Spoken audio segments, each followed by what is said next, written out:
Takk, president. Jeg skal innom samme tema som siste taler, men med et noe annet perspektiv. Nå går togene for store grønne industriinvesteringer i Europa. På 2020-tallet forventes de største nyetableringene som gir løsningene for fornybarsamfunnet for 10 år fremover. De landene som griper den muligheten vil bli morgendagens vinnere i form av fremtidsrettede jobber, teknologi, verdiskaping og velferd.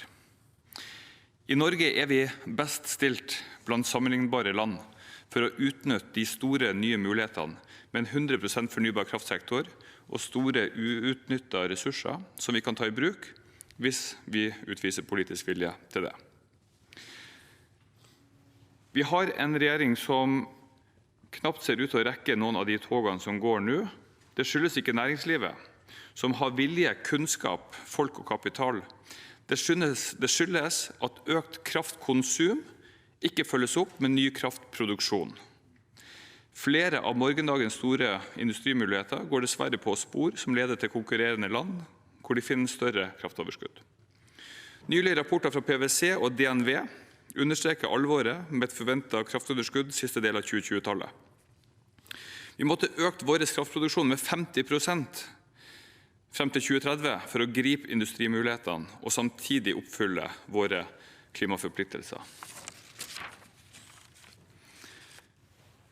Fra Høyres ståsted har vi forsøkt å vise vei, men det er fra regjeringskontorene den praktiske jobben må gjøres og lederskap utvises. Det gir ingen mening å snakke om havvind i 2030 når norsk industri taper konkurranser her og nå og de nærmeste årene på grunn av for liten tilgang på kraft. La oss se på mulighetene som forblir uutnyttet. For det første solkraft. Etter forslag fra Høyre bestemte Stortinget å fjerne en rekke regler og barrierer for å muliggjøre en rask og stor solkraftutbygging. Det kan gi mye ny kraft raskt inn i kraftsystemet vårt. Men ut fra signalene fra NVE er det usikkert hva det blir av denne endringen. Vannkraften vår har et stort potensial fremdeles, men regjeringen har foreslått en skatteskjerpelse på topplinja heller enn bunnlinja, noe som altså skader og ikke skjermer ethvert insentiv for å investere i oppgradering og effektivisering av eksisterende anlegg. Og det må også vurderes å inkludere sideelver fra vernet vassdrag for enkelte oppgraderinger for å få full effekt, og hvis vi skal mene alvor med å få ny kraftproduksjon. Vindkraft på land.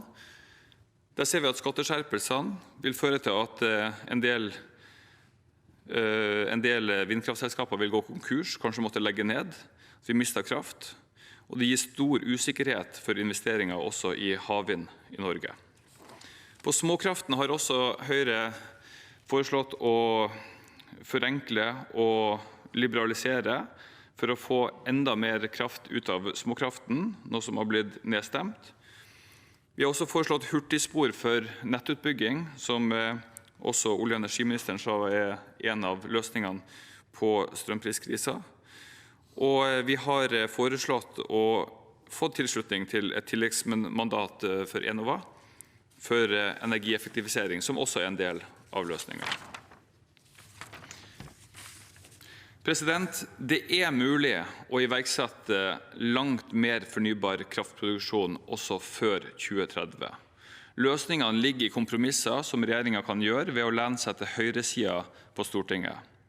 Spørsmålet er om regjeringen prioriterer symbolpolitikk med Sosialistisk Venstreparti, eller å gripe mulighetene for norsk industri. Togene går nå. Jeg skulle likt å se at regjeringen var på stasjonen.